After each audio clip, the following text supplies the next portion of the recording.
I will request Dr. Nilesh Gyandev Lanke from Ahilya Nagar Lok Sabha constituency. Please अपने vision और अपने ideas हमारे साथ share कीजिए. कोई लोग इंग्लिश में बात किया, कोई ने हिंदी में किया, तो मैं ज़रा मराठी में बात करता हूँ. नमस्कार. आज खऱ्या अर्थाने MSME आणि इंटिग्रेट्स अचिव्हर्स यांनी मला आजच्या या कार्यक्रमासाठी बोलवलं. त्या सर्व टीमला मी खऱ्या अर्थाने धन्यवाद देतो.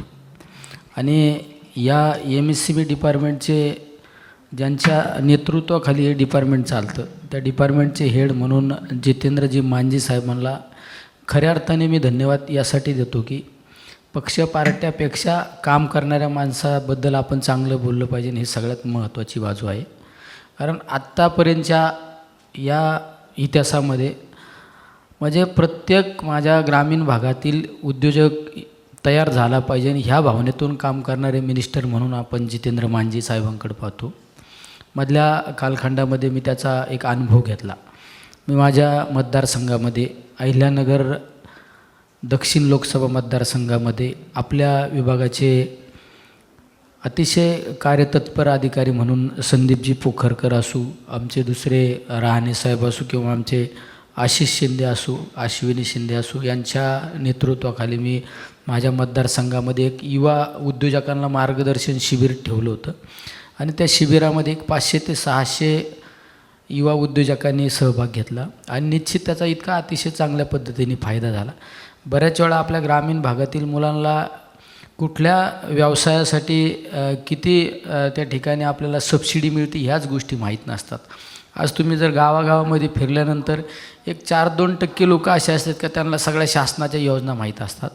पण माझ्या बहुजन समाजातील, माझ्या गरीब कुटुंबातील एखादा जर युवा उद्योजक तयार व्हायचा असेल तर त्याला बऱ्याच योजना माहीत नसतात. मग तो कुठंतरी एखाद्या पतसंस्थेत जातो, बँकात जातो, सबसिडीची माहिती नसतो आणि तो त्याच्या स्वबळावर तो व्यवसाय सुरू करण्याचा प्रयत्न करतो. आणि कालखंडामध्ये जर अडचणी आल्यानंतर तो व्यवसाय पण डुबतो आणि त्याचं करिअरसुद्धा संपतं. त्यामुळं जर अशा योजना जर माहीत असल्या तर सबसिडी जर मिळाली, शासनाच्या वेगवेगळ्या योजनांचा जर फायदा झाला तर निश्चित तो उद्योजक यशस्वी होण्यासाठी त्याचा फायदा मिळत असतो. अतिशय चांगल्या पद्धतीने माझं तर म्हणणं आहे, अशा पद्धतीने जे आज या ठिकाणी आमच्यासारख्याला बोलवलं, अशा वेगवेगळ्या विभागामध्ये काही लोकांना बोलून आपण ह्या योजनांची माहिती दिली पाहिजे. म्हणजे जितेंद्र मांझी साहेब आज या ठिकाणी उपस्थित नाही. त्यांच्याकडे एक काही कोठा ठरलेला असतो की प्रत्येक विभागामध्ये इतक्याच लोकांना मार्गदर्शन शिबिर करायचं. पण तो कोठ्याची आट न ठेवता ज्या ज्या लोकांना त्यामध्ये सहभाग घेता येईल, ज्या ज्या लोकांना त्याच्यामध्ये आपल्याला आपले बाजू मांडण्याचा त्या ठिकाणी त्या योजनांची माहिती घ्यायची असेल अशा लोकांना त्या ठिकाणी पार्टिसिपेट केलं पाहिजे. त्यामुळे निश्चित अतिशय चांगलं ह्या डिपार्टमेंटचा जास्तीत जास्त लोकांनी फायदा घेतला पाहिजे.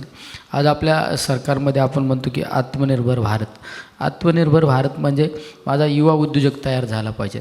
मी तर कायम सांगतो की माझ्या बहुजन समाजात माझी गरीब कुटुंबातील मुलांना नोकरीच्या पाठीशी न लागता व्यावसायिक झालं पाहिजे, उद्योजक झालं पाहिजे, ही सगळ्यात महत्त्वाची भूमिका आहे. आणि त्या व्यावसायिक उद्योजक तयार करण्यासाठी MSME डिपार्टमेंटमधून जर आपल्याला त्या ठिकाणी चांगल्या पद्धतीने फायदा करून घेता आला, माहिती करून घेता आली, तर निश्चित युवा उद्योजक होण्यासाठी फायदा होईल आणि आत्मनिर्भर भारत झाल्याशिवाय राहणार नाही. त्यामुळे मी पुन्हा एकदा ह्या सर्व टीमचे मी धन्यवाद देतो की आज आमच्यासारख्यांना या ठिकाणी बोलवलं. आदरणीय आमचे मार्गदर्शक भाऊसाहेबजी वागचौरे साहेब या ठिकाणी आलेत.